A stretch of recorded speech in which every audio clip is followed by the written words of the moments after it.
Okay, excellent. Yes, so first of all, apologies for the technical difficulties. We've experienced a couple of minor problems, but they seem to have been resolved. And many thanks, of course, for joining us. Welcome, in fact, to this webinar on ecographics and ecocritical gestures in comics. My name is Ben De Bruyn. I am Professor of English Literature at UC Louvain in Belgium. I will be your host. We have two speakers today in this webinar, which is part of a project, Literature Future, Literature and Eco-Social Change. A project that aims to develop tools to think about the ecological and social crises of the present with the help of literary texts. This project is co-funded by the European Union as part of an Erasmus Key Action 2 project coordinated by the University of Murcia. Partner universities are the University of Stockholm, of Bonn, of Salerno, as well as UC Louvain, which is organizing the present webinar. Our first speaker today will be Véronique Bragard, who is Associate Professor of Comparative Literature at UC Louvain in Belgium again, where she teaches 20th and 21st century fiction, rewritings, as well as comics and walking narratives. In the past, she was a visiting scholar at UCLA and the University of Amsterdam. She has published widely on comics, including pieces on Belgo-Congolese comics, as well as eco-critical approaches to graphic narratives. She's currently finishing a monograph with Sabrina Parent on adaptations of Heart of Darkness, which is called Les gestes décoloniales dans la bande dessinée, les adaptations graphiques de Joseph Conrad, which will be appearing in 2027. Véronique, please, the floor is yours. Thank you.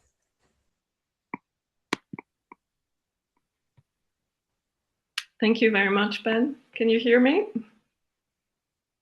Yes. Yes?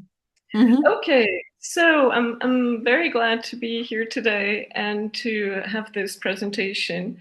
That I will start and give you some more general, I would say, introduction to comics. I know that this webinar is also for a larger audience, so I chose to focus on two graphic novels and some specific forms and metaphors, some experiments, because graphic novels, like a lot of novels, are trying to experiment with the medium and find ways to convey what is happening in terms of climate and ecological crisis. This is kind of new, to me, new research that is in progress, and it's a very small corpus, so I'll have to expand later on. Maybe we can move to the first slide. I will actually have two graphic novels and highlight how both of them deal with, one with the Anthropocene and the other one with the Ecocene.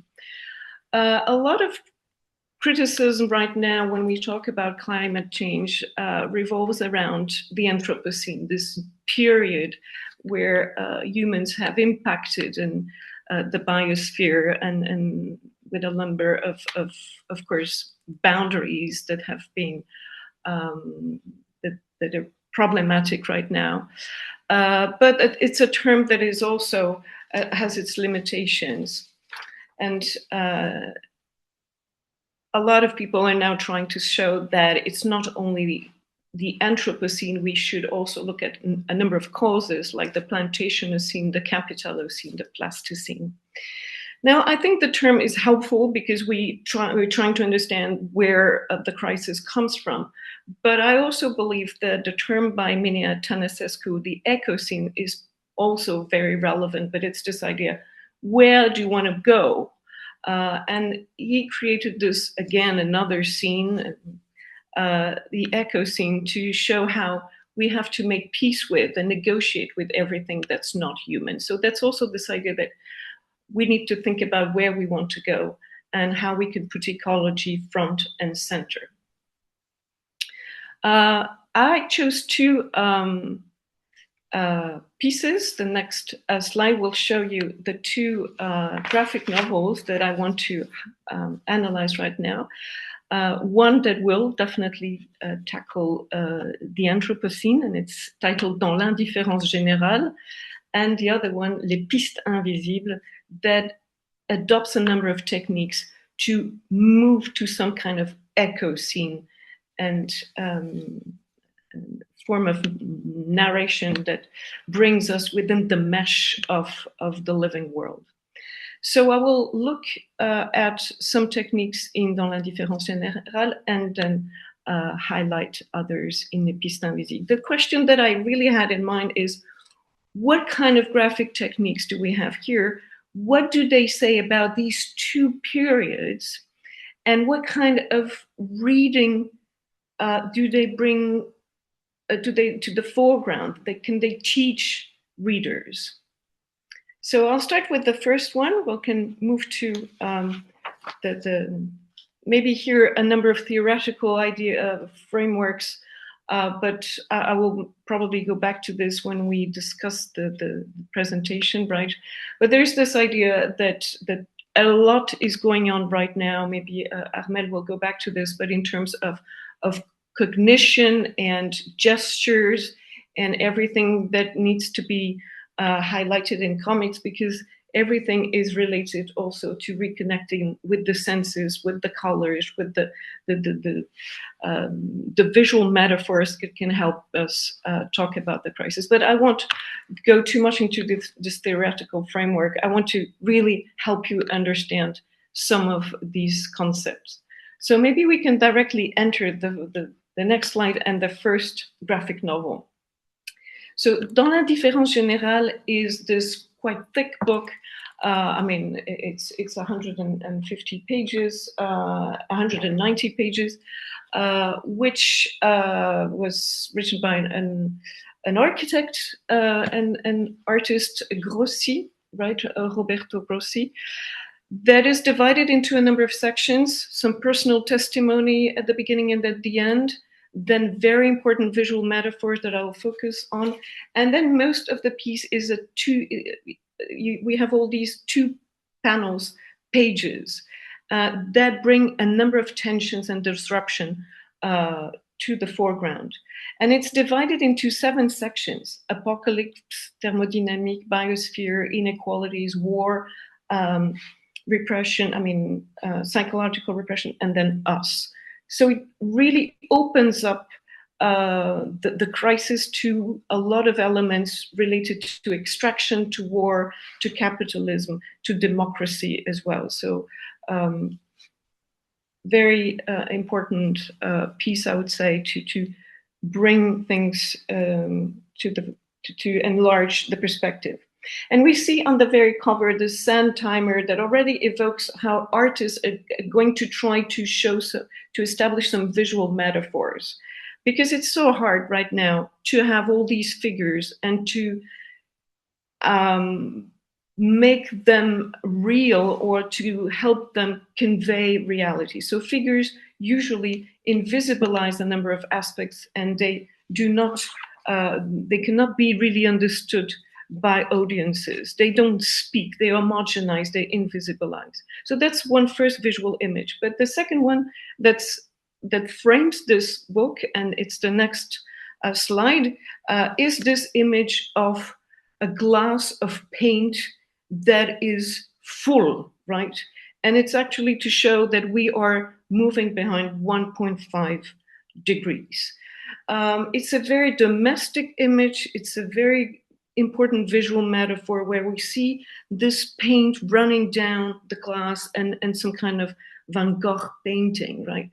And I think Geneviève Fabry, in many of her talks, has emphasized this fact that we need new metaphors, and visual ones can be pretty helpful, like maps. But here, the glass that is full is the one that opens up the book.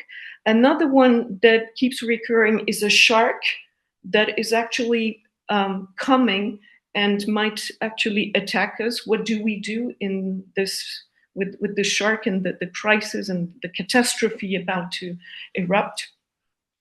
Maybe we can look at the next slide, right? We see the famous planetary boundaries framework, where the boundaries, we don't really see where they are, whereas the glass, we see how actually it's full, and the metaphor works physically, bodily. And we see that the causes of the crisis are also emphasized. It's excess, overconsumption, and maybe there's some kind of tipping point evoked here in this image. Another image that, a last visual metaphor that I think is central to this book is, we'll see on the next slide, is the drowning image. We're gonna wait until it's too late. So we have, this is quite, it's an image that we have in a number of artworks, right, that we had in London, for instance, some sculptures where water would go up and up with the Thames. Here, the very last pages, we have this character drowning, we have the bubbles, we have the water silencing these people and evoking a probable end, but also forms of resistance when this is the right moment to actually move up and make sure we don't have to face death and catastrophe. The next image shows also how the whole page in the graphic novel will convey this drowning, right? Because the colors disappear and it becomes dark. And so we enter some kind of abyss, the dangers that we're confronted with. And the very last page of the graphic novel is this dark black page where it says, we have a choice. So we see how it's, we can go to the next one, right? So these are very interesting, I found, techniques to visualize the crisis that we're facing. In most of the rest of the graphic novel, we mostly have 2 panels on each page. And these panels definitely bring a number of disruptions. They highlight these disruptions via the gutter that stands in between 2 images. We can see the first one in the next slide, right? We always see like 2 faces of a planet. The next one shows, you see how it's constructed. 2 faces of a planet, 2 different ways of living, artificialized ground, imposing capitalism onto the Amazon forest and river. So it really shows how the landscape is disrupted, how it loses its harmony, and the reader and the viewer has to read in the gutter the space between 2 images. And we have disruption, of course, related to biology, to climate, and to the ways in which we inhabit the world in different ways. We also see in the gutter what happened and the slow violence that slowly transformed these landscapes into empty landscapes. And it's quite interesting that here, when you see the parking lot, maybe you cannot read, but it's the Eremocene. The Eremocene is supposed to be the time of solitude. So the Anthropocene is also a time of solitude, of verticality, of artificiality, and of trees that have disappeared, so some form of emptiness. So there's here this idea that the reader with the Anthropocene has to always read in between and try to find the causes, try to imagine what is in between these 2 different panels. We can go to the next one because I guess I really want to give the floor to my colleague. Understanding the Anthropocene also requires that we read the tensions between North and South, between the appropriation of space by certain nations and the exploitation of other parts. We have here this boat that looks like one boat, but on this one ship we have 2 opposed ways to inhabit the world. one that is exploited and one that exploits. We have saturation versus emptiness. We have precarious lives versus the luxury of the man on his own there in the second panel. So again here, echoes are created. We have some kind of similarities in the shapes, even the shape of the champagne bucket, but then we have the boy for the migrants on the ship. So always these tensions created to show how the Anthropocene is about these disruptions and these inequalities. The next slide will also highlight how the Anthropocene means two different ways of looking at things and requires a change in perspective. We always have the Western way of looking at things from above with wealthy technology, and then we have down under Congolese workers exploited to produce the technology that we have and that is above. So the privileges of the North and the global South exploited for these reasons. So again, another way of reading, connecting the images to understand how one actually participates and in creating and engendering the other. So to understand the deep intricacies of the Anthropocene, we also need to have a change in perspective. Last but not least, the next one shows also how we need to read the slow violence that is in between these images. We have here the meat on the barbecue, and then the panel underneath shows probably deforestation, because meat production leads to deforestation, then climate warming, and then probably the mega fires that it creates.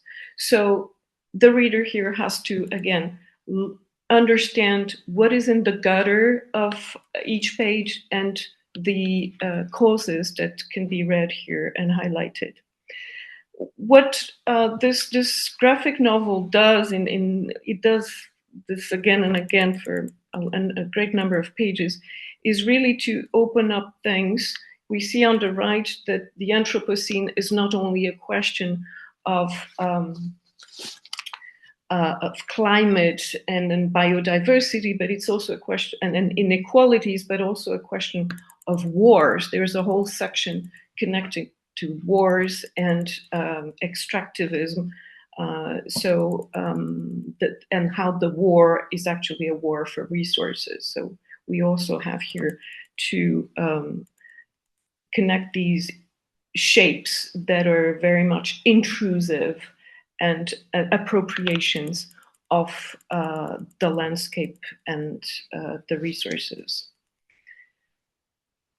We can have a look at two more maybe, but it would be a very long analysis to look at every page here, where we already have, we keep having all these repetitions and tensions created, and where the reader and viewer has to bring in meaning and interpretation. Here we have the floods that actually bring chaos to the human world, but also pollution that brings chaos to the non-human world.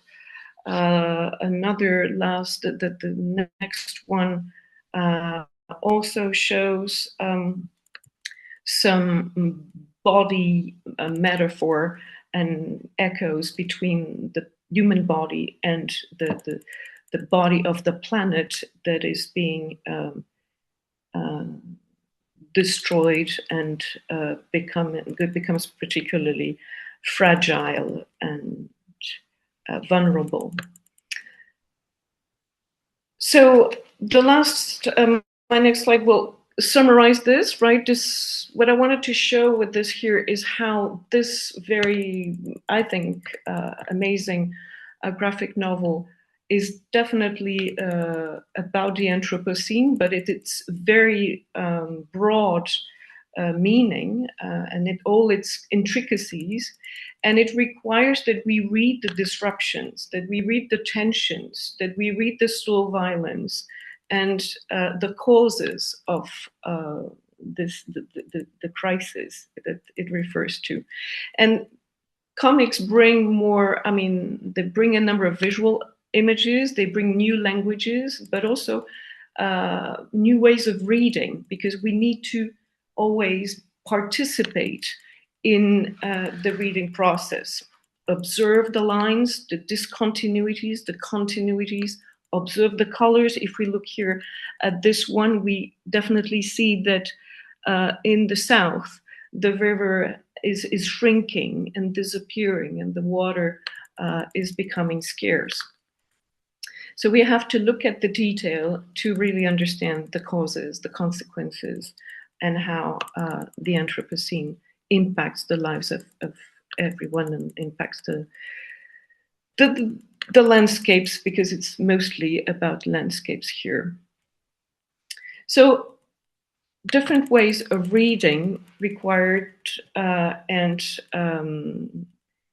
forms of participation that the Anthropocene, for me, it definitely, that's maybe one of the main aspects that the Anthropocene requires, is that we read in between the lines, in between the panels, because we need to make links, because they're very often invisible, since the crises we're going through are belong to other scales, and they impact regions that we don't see. So all of these aspects need to be addressed.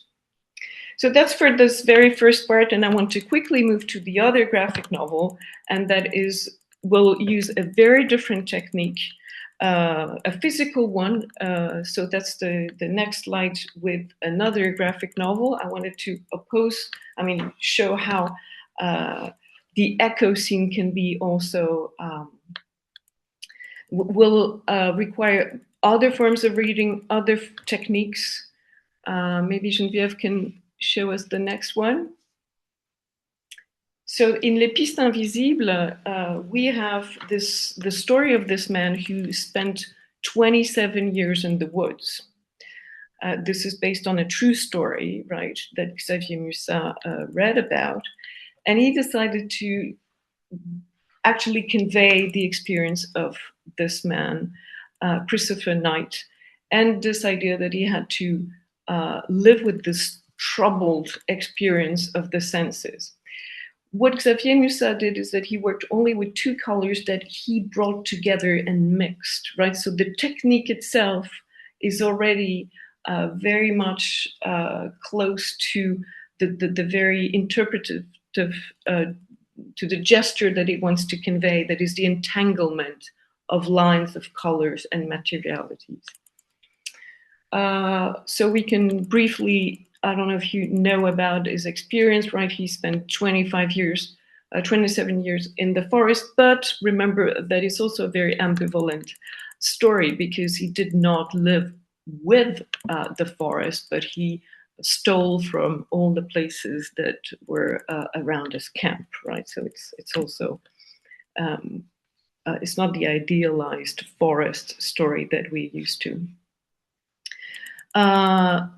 The important aspect as well, maybe we can go to the next slide, maybe so that was his camp, right, where he lived for 27 years. And then the next slide shows how Xavier Musat, the artist, decided to use only two colors and mix them, because he argues, and it's not green, right? He used blue and red and mixed them, so he got this brownish color.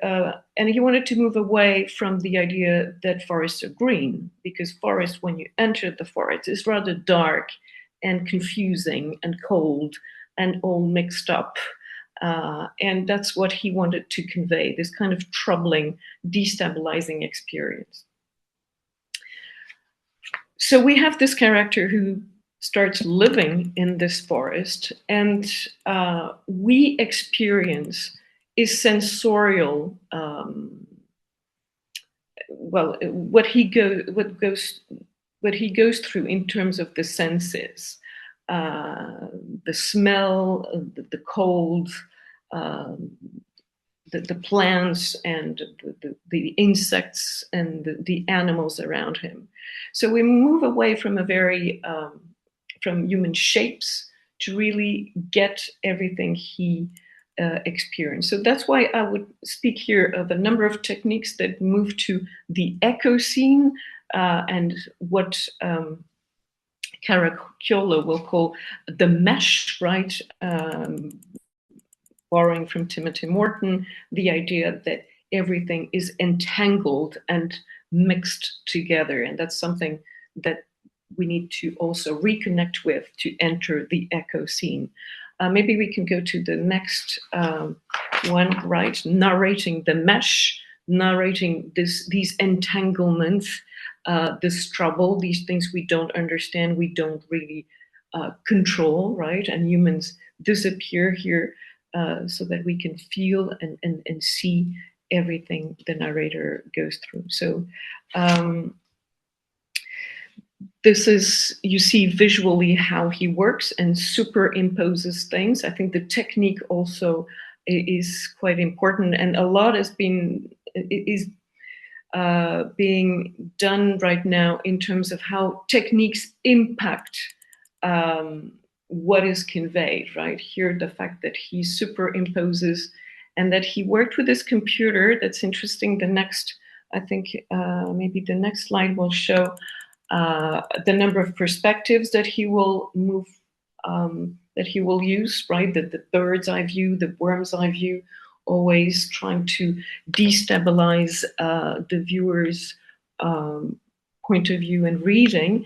And next to on the next slide, there's this quote by the author himself, who says that he used these two colors, and on this computer he actually managed to have some kind of accidents.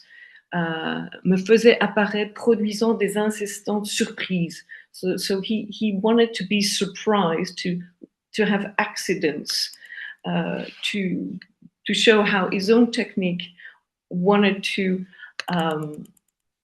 bring this idea of chance, this idea of letting go that needs to, that participates in experiencing the mesh and the entanglement and the echo scene. Last but not least, the next one, next slide shows how he will, Musa use a lot of synesthesia, right, and move from smell to sound, and here the sound becomes visual, it becomes shapes, movement, rubbing, materialities, and he will definitely try to convey all of these intricacies of the living world on the page, reconnecting to what Vincent Després will call the phono scene, right? Trying to also help us listen more carefully to the living world. The last slide, I think, for this highlights what actually my colleague Armelle Blin-Rolland will probably go back to, these ecographics, right? This aesthetic that renders this corporeal experience of the environment, really to make it a bodily thing. One also technique that is very central to comics is braiding, right? How the same patterns will be repeated and show how the natural world is a repetition of certain patterns, and will create a web of textures and vibrancy in the graphic novel, but also, and it's again this idea of having the reader participate in visualizing and noticing all these repetitions and all of these echoes in the natural environment. So as a conclusion, I think the last slide will, maybe we can, do I still have a lot of time, or maybe it's time for me to conclude?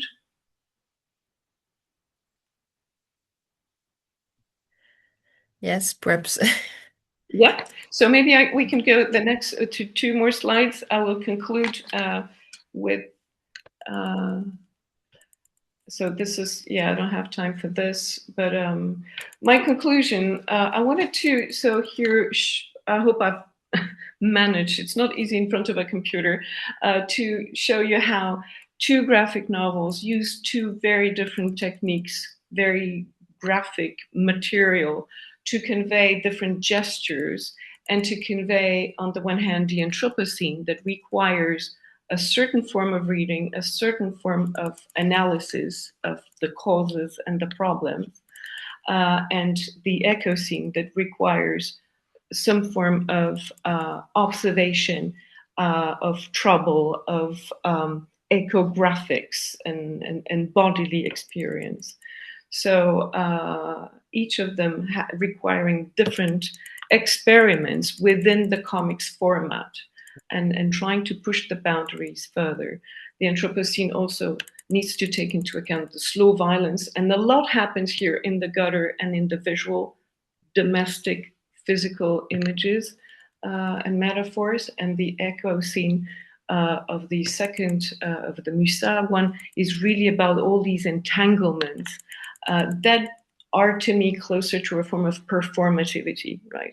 It's not only describing and analyzing, but it's really bringing the reader and the viewer to participate in this new relationship with the environment and offering some new forms of attention and critical perspectives. Thank you very much for your attention. It's not easy in front of a computer. Yes, no, many thanks, Véronique, for this exciting talk about 2 very different attempts to basically narrate the Anthropocene or the Ecocene visually. We will now be moving to our second speaker.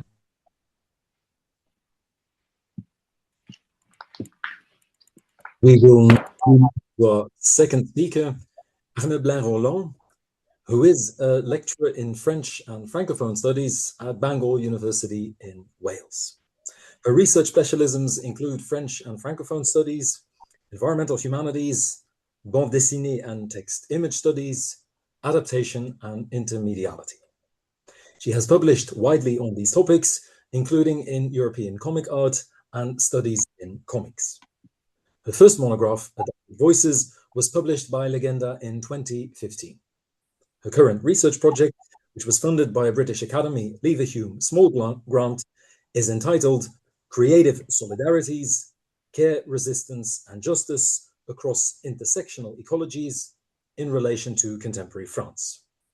It explores artistic and activist narratives related to sites of environmental violence in contemporary France from the perspectives of multi-species, decolonial, feminist, queer and disabled ecologies. Armelle, please. Brilliant. Thank you so much for this introduction. You hear me okay, yeah? Yeah. Okay, brilliant. You see my PowerPoint? Yeah? Yeah.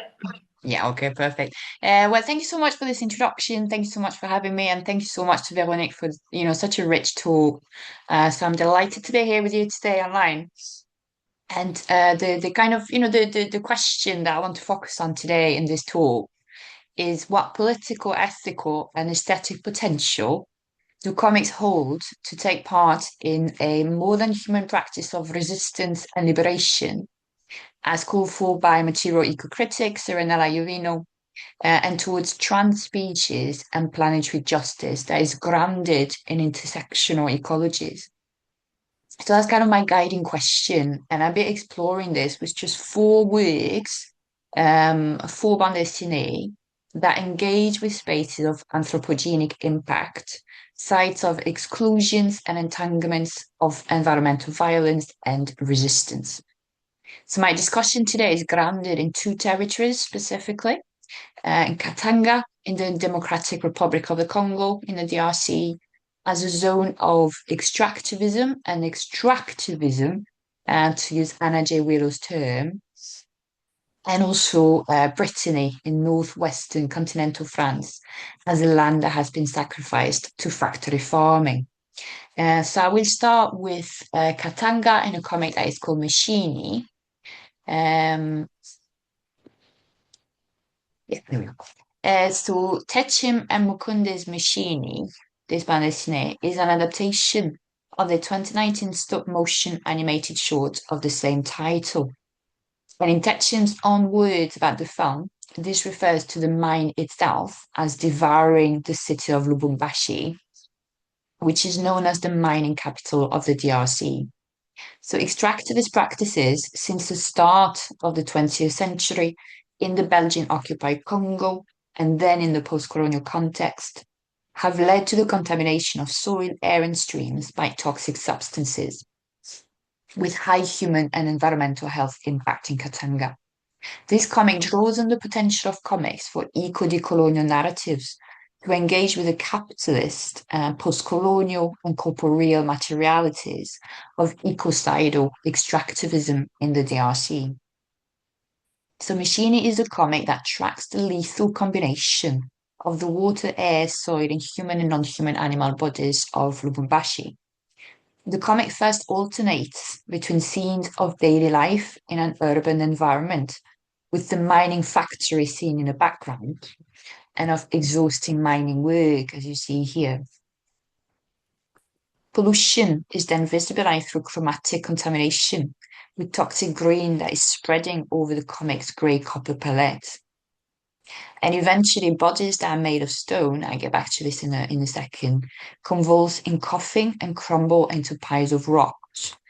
And they are then dug up by excavators, the mine now extracting resources that are literally both mineral and human. So the bodies of Machini's characters are made of stone, and this use of rocks for bodies enmeshed in a landscape of extractivism echoes Stacey Alamo's theorization of transcorporeality, whereby, and I quote, bodies extend into places and place deeply affect bodies. So the use of rocks brings an explicit and creative critique of capitalist extractivism to this narrative of toxicity by visualizing the status of both nature and bodies as resources to be exploited. And this echoes with the line that is used in the synopsis that is included in the paratext that tells of how, and I quote, we have become the wretched of the earth. So the use of the first person plural pronoun we challenges the problematically universalizing rules of the human species. The narrative of the Anthropocene that actually erase its dimension as a planetary and unequal era. And the expression the wretched of the earth echoes Frantz Fanon's 1961 book of the same title and resonates with the imagery of a graphic narrative that visualizes the exposed and post-colonial subject of communities in extractivist zones as the wretched of the earth on a wretched earth. So Machini is a striking band dessinée in its use not only of rocks, but also of other non-traditional comics materials such as chalk drawing and scrap metal. And that brings the reader's attention towards the materiality of a story that explores the narrative, so ethical, political, and aesthetic potential of waste by recycling objects that already carry stories of natural resources mined, transformed, discarded, and re-employing them as part of a decolonial ecographic practice. And I turn now to comics and visual artist Daniel Sixte-Kakinda, who also explores extractivism in Katanga through a praxis that he calls expanded drawing. So using lines and the dynamics of connection and separation as a thread telling the history of Congo and as a process of extending and decolonizing drawing through the new possibilities that are carried by these lines. So the work I wanted to talk about is called Intimate Moments Monologue, and Sixte Kakinda created it in Japan. It's an installation that reflects on the potentialities of line in connecting people, media, and countries. So what Sixte Kakinda wanted to do was to reveal the invisible link established between Japan and the DRC and the Congo when the atomic bomb exploded in Hiroshima, because this bomb contained uranium that was extracted from mines in the Belgian Congo. So Intimate Moments Monologue is a mixed media installation. It consists of 3 videos, 3 large-scale drawings of Sixte Kakinda's trip to and performance in the Hiroshima Memorial Park. It was first exhibited as his graduation work in 2019 at Tokyo University of the Arts, and in first solo exhibition as well at a gallery in Hiroshima, with the addition of 3 paintings. So connecting the components of the installation are pills, which are Japanese digestive tablets, which were dropped by the artist on the grounds of Memorial Park throughout his performance. The 3 drawings are inspired by the videos. So they show pills on the ground, they show a Sixte Kakinda in front of the memorial, and they show also his hands and his arms against the background that echoes both the tree foliage seen from below in the video of his performance, and also the ground that is littered with pills. And the paintings show pills on a black background. So those pills dropped by the artist on the ground of Memorial Park, filmed, drawn, and turned into paintings, function as a symbol of the Congolese uranium that made the bomb that was dropped on Hiroshima, making visible that invisible link between the 2 countries. They also are material traces of Sixte Kakinda's on-memorial path throughout his performance, so forming a large-scale drawing on the ground and connecting him to the city and its people. And finally, they symbolize, as he puts it, a way of relieving the earth from the bad behaviors of humankind. So Intimate Moments Monologue draws on cool presence, which is a feature of both comics and installation as art forms, to trace line, so lines on site, on paper, in a gallery, between the DRC and Japan, across space and time, mapping descent to nuclear geographies and expanding nuclear histories. And importantly, the link of destruction that is revealed turns into one of memorial and creative kinship from and on the contaminated and mined ground of the nuclear Anthropocene. So expanding drawing here also means redrawing a post-nuclear and post-extractivist praxis in the process of excavating the past, tracing its effects into the present, and sketching the outlines of an after. In his artist statement, Sixte Kakinda writes that lines have a story that we can read, and graphic practices such as his own and Techime Mukunde's and Machini draw lines along which to read and reread more than human narratives of the DRC on the post-colonial planet. For the second part of this paper, I'd like to shift this discussion of comics' engagements with environmental violence and artistic activist resistance to the ravages of Britain's transformation since the 1950s into a land of industrial agriculture. So Ines Leroux and Pierre Vanhoff's Algues Vertes investigates the phenomenon of harmful algal blooms, or HAB, that have washed over the Breton coasts since the 1970s. So those are green tides. They are formed of algae that are over-enriched by nitrogen and phosphorus pollutions produced by the accumulation of factory-farmed animal waste and excess fertilizer. So this comic Algues Vertes is actually part of a transmedia corpus that Leroux has developed over the years. Leroux is a journalist who has been investigating industrial farming in Brittany across radio, articles, and comics in a practice of what she calls a journalism of social transformation, exposing factory farming as an unfolding disaster that has been denied, that has been buried, that has been forbidden, but that can no longer be so, because these ravages can no longer not be seen, no longer be concealed, and because it must be stopped. So those green tides that wash over Breton shores are hyper-visible materialization of the impacts of factory farming as part of the state-led project in the post-Second World War context of modernizing the countryside.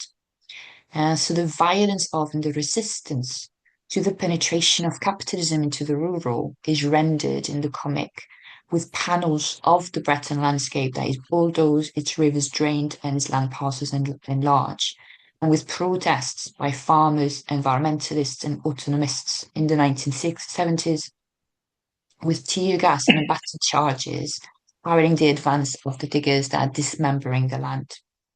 And Leroux has since explored further this buried history of violence and resistance in her next comic that is called Chamberlain Battlefields, of which you can see images, the second page that's on there.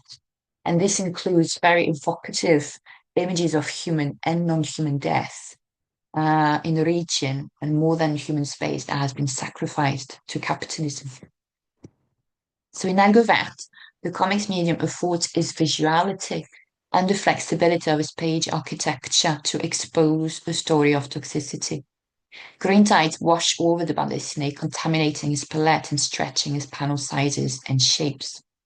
The album's bright color scheme evokes the sensory materiality of HAB and the shock and sights and smells of contaminated environments, such as in the stench of green from a body bag that is washing over the panels.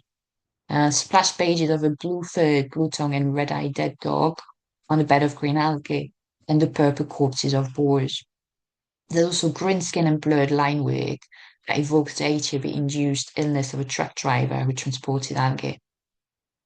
So green tides, at first overwhelming the bande dessinée, call for being read in relation across the network of the comic, as the hyper-visible materialization of toxicity that has contaminated this land.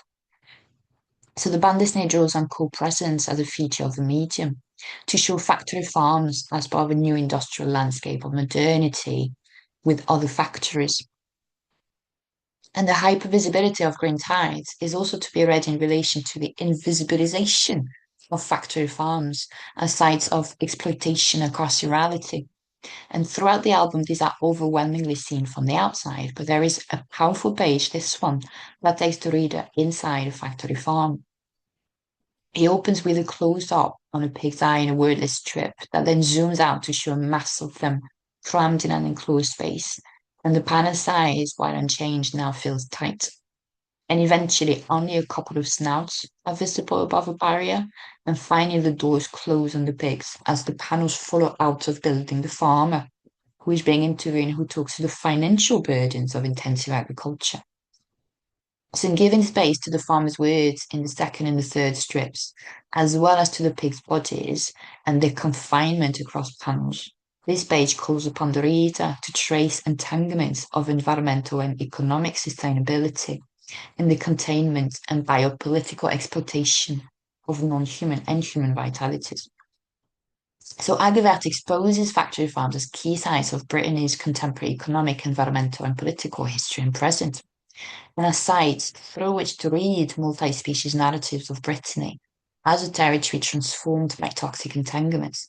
But these are entanglements that crucially can be reformed through resistance in new modes of farming and living with the land and with animals, other animals, and also in the practice of journalistic, artistic, and activist exposure of toxicity against toxic capitalism and towards meaningful sustainability. And the last text that I'd like to discuss today is À la ligne, so Underlined by Jolin Martinière. This comic is also part of a transmedia corpus because it's one of the adaptations of a novel by Joseph Pontus that is also entitled À la ligne.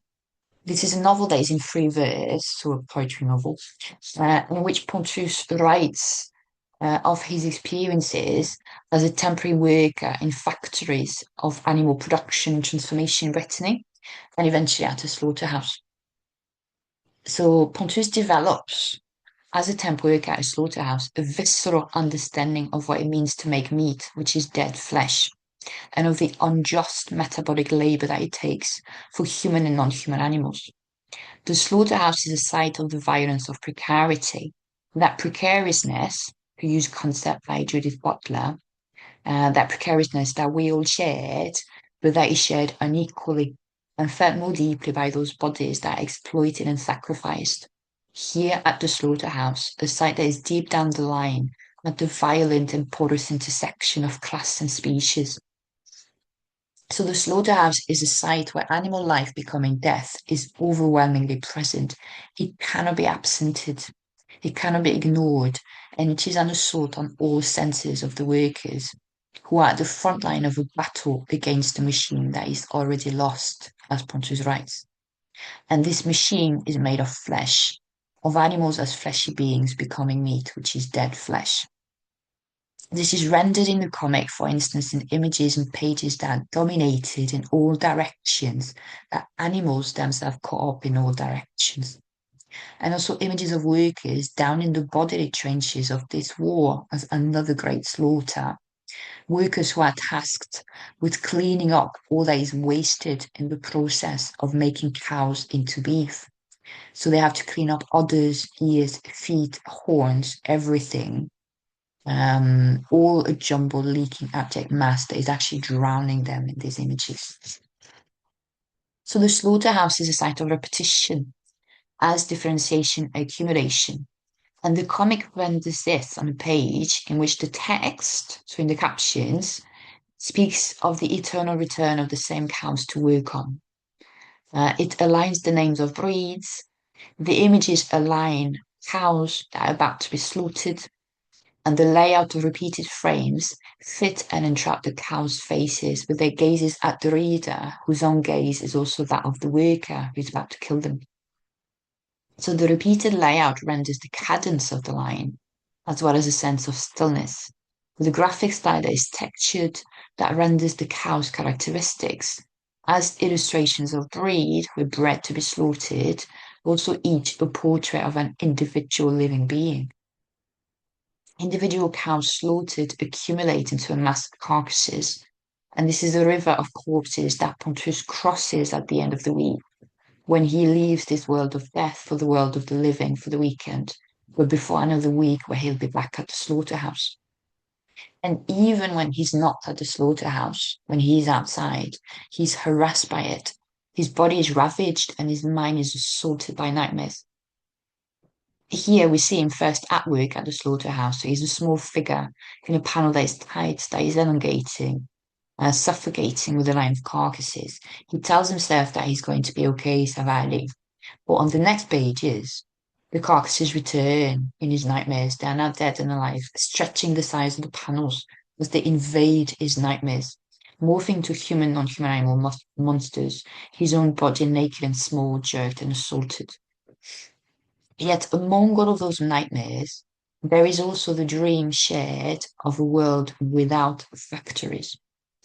This page here is the last from the text. So Pontus is walking his dog, and they both sit facing the horizon. The caption says that there will never be a full stop at the end of the line. So il n'y aura jamais de point final à la ligne. So factories will keep turning in the capital scene. Precarity will keep spreading unequally. Do we see in this horizon yet another day, the eternal return of the same that is not the same, and injustice reproduced? Or may we see perhaps the possibility of another future, a new landscape of the possible, to use an expression by Jacques Rancière?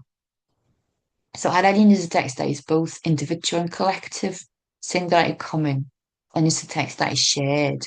So there is no full stop at the end of the line can be read to as there is no full stop at the end of the textual line, when voices resonate and lie then taken up in other texts, in adaptations such as this comic, making up the more than human corpus of narratives of death and life in the capital scene, in texts that may care, that call for resistance against the machine that wastes lives, human and non-human animals, bodies and natures, in Britain and elsewhere. So just to conclude, in different ways, the comics that I've discussed today, they're very different, but they infiltrate sides of the Anthropocene in order to draw against the planetary and trans-species violence of mining and making meat. These comics are situated in planetary graphic narratives. They are grounded in sight of environmental violence and resistance. They are narratives of the DRC and of Brittany, of this more than human world. And they are part of a more than human corpus that gestures towards ways to sketch practices of creative resistance and liberation, towards trans-species and planetary justice that is grounded in intersectional ecologies. Thank you so much for listening. I hope that was around time. Yeah. Thank you. Many thanks, Armelle, for another fascinating paper on toxic entanglements and counter-extractivist resistance. Yes, two very exciting papers, I think. I'm sure that there are multiple questions from the audience, and please don't hesitate to post questions via the chat so we can forward them to these two speakers. I'm more than happy to formulate a first question myself, but maybe Geneviève or someone else. Yes, one question is already arriving here in the chat. A really simple question. Yeah. So These it's are not the dangerous Japanese. ones. It's Congolese, but the work that I did was in Japan. So it's yeah, it's not okay. Right. So it's okay. I'll send you. So his name is Daniel Sixtekinda. He works in Japan. Do you know what I mean? But it's not Japanese. And what I can do, yeah, is send you a link to his website, so then you can have a look. Yeah. So yeah, if you want to take another question while I do that. um, Yes. Pues perhaps I can say some words. So first of all, thank you very much for your presentation. It was very inspiring and very new for me because I don't know anything about graphic novels you have commented. I had a question, and I wanted to know if these novels propose a narrative tension. Have we a plot? Have we characters? I had the impression that there were very few texts. There was a documentary background. So I don't know if these graphic novels are really or can be considered as novels. So if you can say something about the genre of these texts. And thank you for your presentation again. is this for Véronique? Yeah. For both. Oh, okay, yeah. To be honest, I don't like the term graphic novel myself. I don't use it because of that confusion. I speak of graphic narratives. I think graphic novel, I know it's being used in French as well now with roman graphique and that. To me, it does sound a little bit like a way of borrowing off some prestige of literature to make comics sound more ambitious. And I think it does exactly create a confusion in using that term novel. Also, because a lot of the graphic novels that we think of, they're actually autobiographies. So they're not novels necessarily, they're not fictional. So in the case of mine, Machine it has plot, but it's a really short, wordless comic. The others have a lot of text. Yeah, I don't know. I guess because the visuality of the toxic environment is so in your face and so overwhelming. Perhaps that's the impression that my slides gave. But the two Breton comics, especially Algue Verte, because it's the result of a very in-depth journalistic investigation. The text is important as well, but it's not fictional.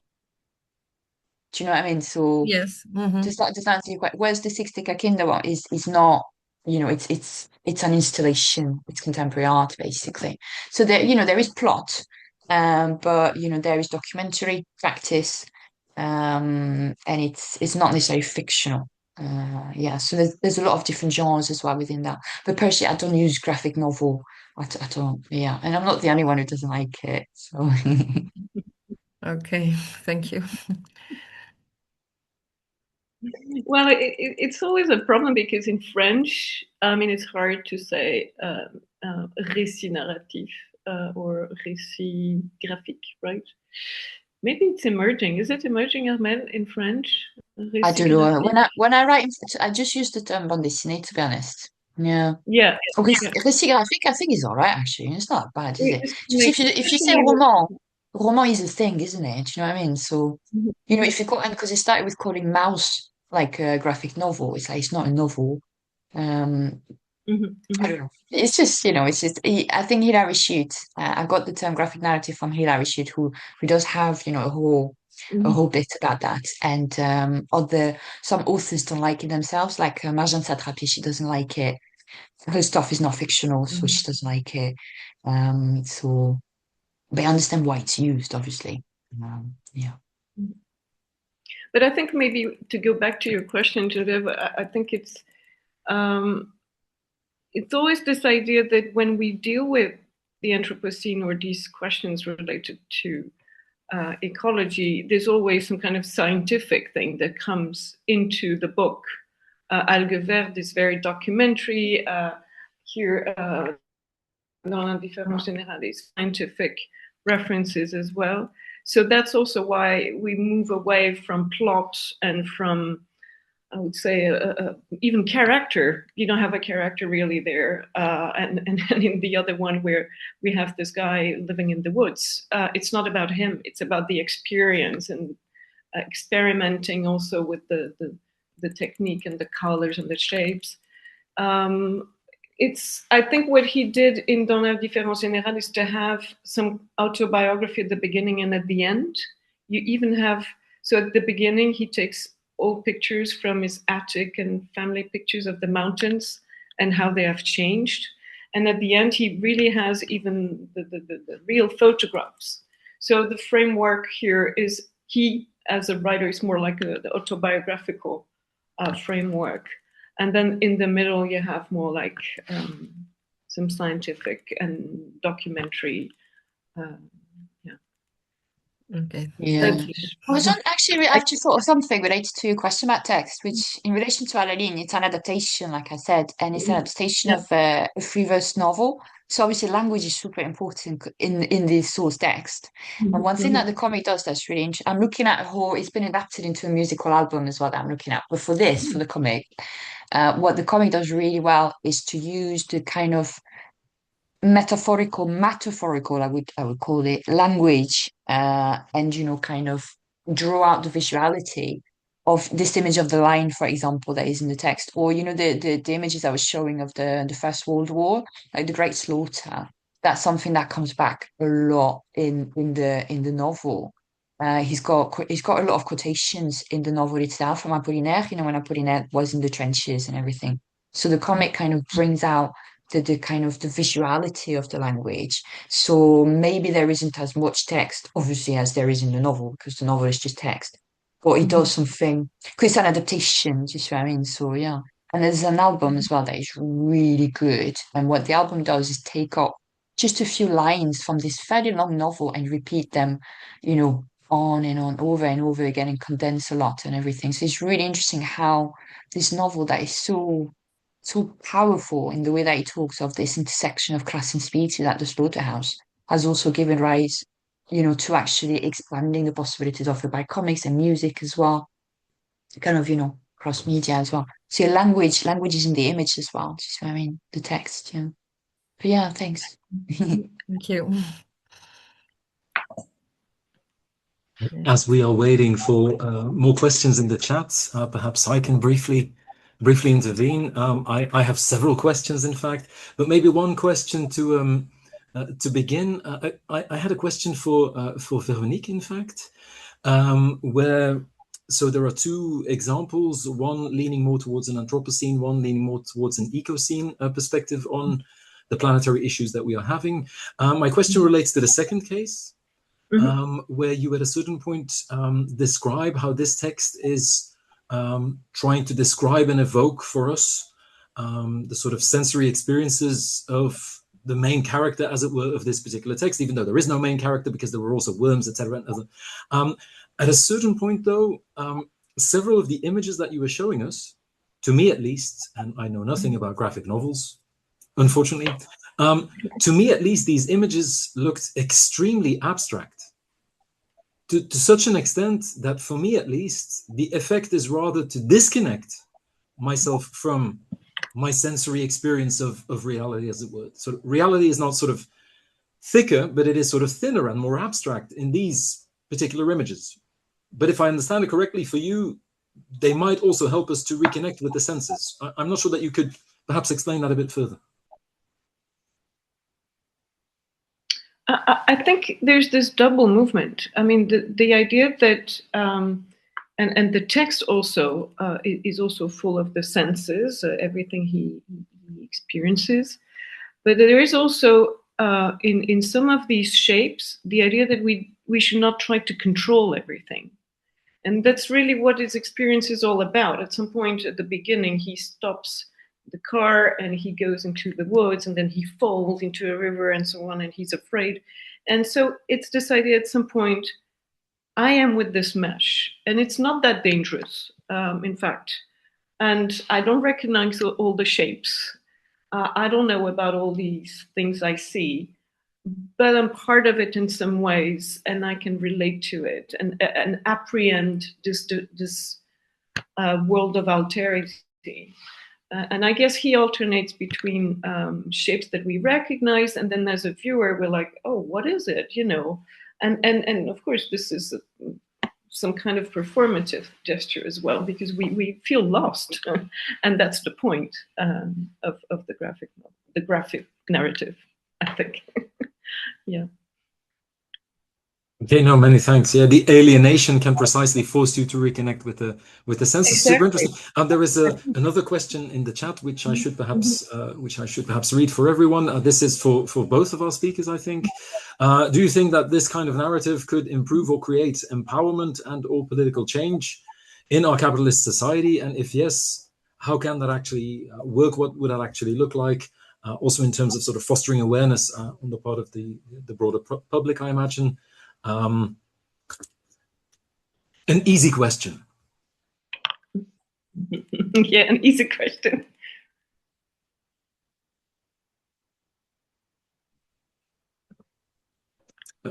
I'm not sure that you want to go first, perhaps, Armelle, because in your talk as well, this question of resistance and of the no, definitely. political function of these. Yeah. I mean, they are the text that I've spoken about are, eco-political. In terms of changing things, sadly, I don't think a book can bring down capitalism. We've been trying, but it's going to be hard work. But they can study, be part of a culture in which we question the foundation of our societies, and the fact that things must change. Things just have to change, and the voices that have to from the text are focused on. There is the question of entanglements, which Véronique spoke so beautifully about, and there is also the question of exclusions, and this question of inequalities, and to use the idea of we are all precarious, we're all part of the modern human world, but some bodies and some natures are more feel that more violently, more painfully than others. So what those texts do as well is put those voices front and center, those perspectives from the perspective of intersectional ecologies as well, so that they question who is this we of the Anthropocene, this era, this age of man. And I use man, like consciously rather than human, so that, things have what's environmental is political, and it's social, and it's economic, and it's, so in that sense, the one comic is not going to trigger revolution. And there's a sense that with the last comic I was talking about, actually, Aladdin, there's a whole thing about that. Like he wrote the book. He was, a worker in a slaughterhouse, and it was very, very difficult, obviously. And he just felt the need to write. He just had to write it. But he said that I didn't get empowered. Just, I mean, it didn't bring me anything on the line. And actually, when the book was going to be published, I shared with my line managers that it was going to be published. His contract was not renewed. He lost his job. But then he shared the text with his colleagues, and the colleagues were like, this is really powerful. You really rendered what it's like to work here. So there's a question as well about what do we mean by empowerment. And you've got this sense in French, we've got two words, we've got pouvoir and we've got puissance. And pouvoir, as used by Deleuze and Foucault, is like, biopolitical power, capitalist power. Puissance is like the force and the potential. So it's a really interesting question. It's those voices, those perspectives, they need to be sent. We need to decenter what we mean by we, what we mean by human, what we mean by non-human, and those comics, they certainly can raise awareness of that. And they do that as powerfully as literature, as films, but they don't do it better. We need all of those narratives, artistic and activist. So that would be my take on it. I don't know, what do you think, Véronique? Yeah, thank you.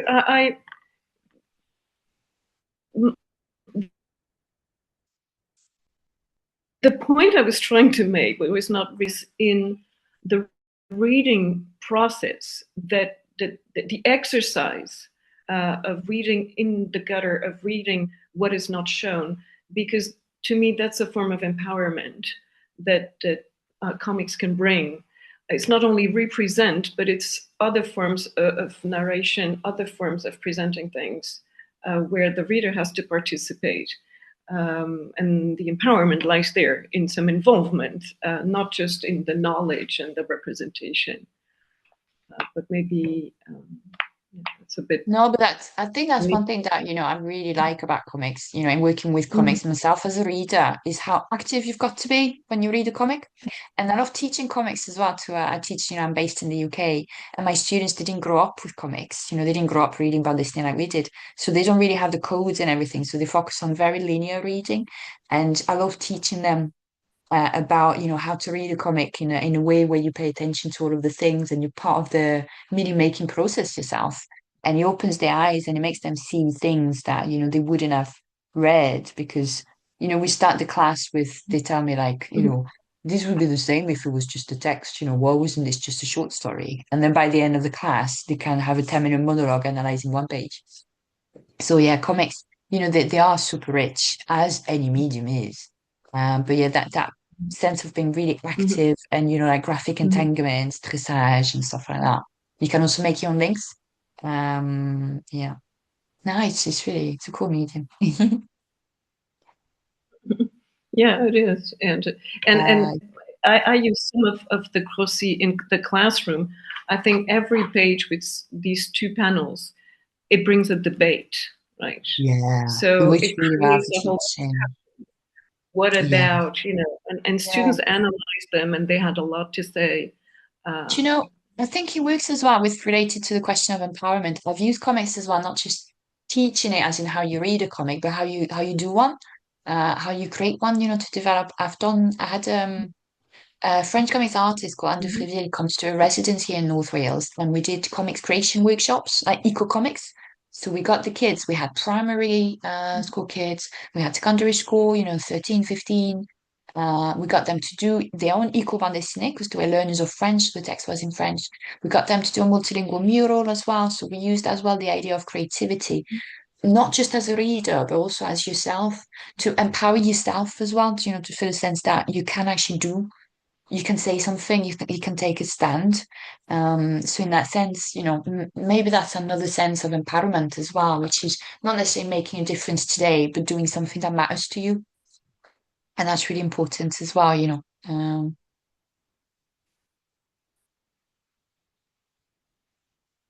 It only was really rewarding, for me as well. You still want to respond to this question in the chat, Véronique, about the relation between geographical and social differences and the layout, I guess, of the examples that you were talking about?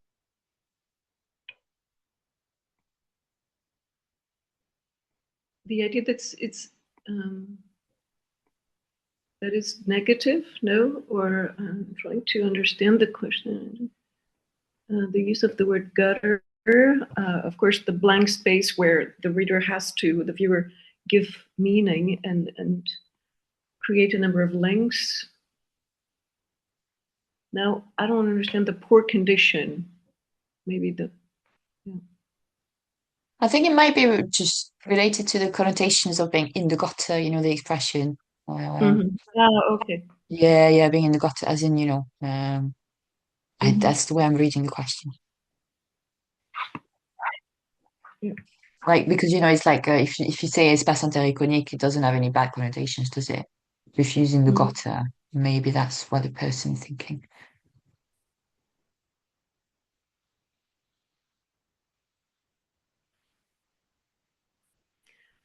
Maybe if we can wait for another question, but maybe with Armelle, I don't know what you think about all the recent cognitive studies related to comics as well, and Tim Ingold, who says that we should all learn to draw to reconnect with the non-human and with the world and the environment.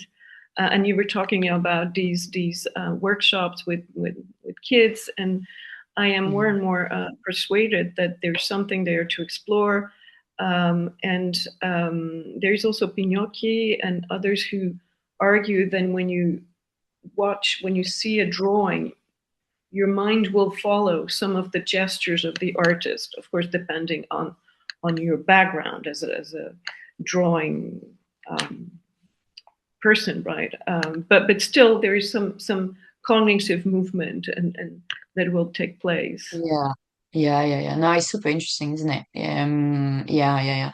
The one of the ways I was talking about today, like expanded drawing, that sticker Kinder. That kind of links with Ingold, because Ingold talks a lot about walking as well, doesn't it? Ingold works on line, the fact that we make lines as well when we are walking. And this idea of the mesh of lines, which isn't the idea of line. Ingold has got that line, which is like lines need not be straight. So line can be a sense of division, it can be a sense of bringing together as well. And definitely, I think from my experience actually of working, in actual practice, trying to bring my research into classrooms and that. When the children are a little bit older, they start to be a little bit more self-conscious about drawing, like, oh, I can't do it and everything. And when you do it with adults, a lot of my colleagues, they're like, I'm not drawing. Do you know what I mean? And it's, so you get a lot of more enthusiasm from the primary school children. There was a lot of enthusiasm and there was no sense of like, oh, I cannot draw and everything. So we do lose that in a sense. But it's such, the act of drawing itself and from your own perspective, and even if you might get your own perspectives wrong, that's interesting as well. It's embodied exactly, yeah, and that's very important as well for feminist approaches to comic, for example. It's been used a lot by, Este, who's got a whole book of comics in the body, I think.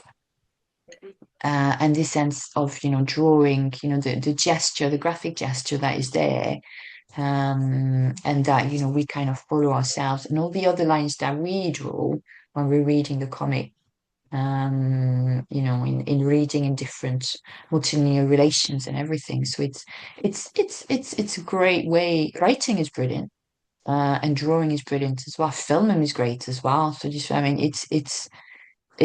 a creative activity that is just as rewarding as others. And I think it should be taught more, to be honest. I don't think we should stop drawing ever, even if we're not good at it. Because what does it mean to be great? Exactly. Yeah. No, absolutely. We are nearing the end of this particular session, so I should perhaps invite the audience and/or Geneviève for a last-minute short question for our two speakers.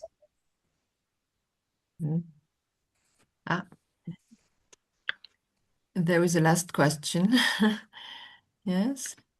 Yes, a question basically about the relation, I guess, between comics and social class, and how we should interpret the social function of comics and graphic novels in that respect, perhaps inspired by our debate on le roman and the novel and what that actually means in terms of prestige. It's a really interesting question, definitely, because we think of comic as like a popular medium and that, but the books are really expensive. Number one, that is a good point. And they're not necessarily. What I love with comics as well is the sense that it's both potentially really complex and really accessible as well. But certainly, we shouldn't just think. The thing as well with the comics that are about scientific stuff, there's that word in French, vulgarisation, which is like making science accessible, making science easy to understand. And if you look at comics like Saison Brune, for example, that is the level of complexity of that book. That is not a popular text, is it? So I think the idea that comics is a popular medium, it's like film, isn't it? Just, I mean, you've got blockbusters that popular films, and then you've got auteur. There's going to be a lot of variety within any medium, within any art form. But it's true that the use of the term homographic itself, usually they are going to be longer text, they're going to be even more expensive, and they might not be as accessible as others. But there is still a sense of accessibility, I think, in comics with the immediacy of the visual that is combined there with the more in-depth reading. But it's a really good question. Yeah. It's not. I don't think Thierry Gorenstein calls it objet. Je call it objet non identifié. Rather than art populaire. Yeah. Well, just some anecdotes that I go to a lot of libraries around my place, and they survive thanks to comics, because that's where people go. And that's why they go to some of these public libraries, because they have all these expensive comics, and I do go there a lot. Well, in Belgium, and it's yeah, even it's yeah.